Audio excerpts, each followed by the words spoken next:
How to delete Citypool application on a mobile device. Are guys facing issues to remove Citypool application on Android device? If that's so, then this video might help you out. Without further ado, let's dive into the video. To remove Citypool application on a mobile device, first of all, open Citypool on a mobile device. Just simply hold it for a second. Once you hold it, you can see this option for app info, desktop shortcut, and uninstall. Tap on uninstall. After you click on uninstall, you can see this option for do you want to uninstall this app.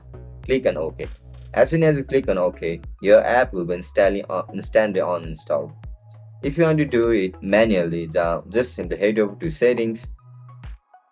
After you click on settings, select applications, go over Citypool, tap on uninstall button over there and click on OK.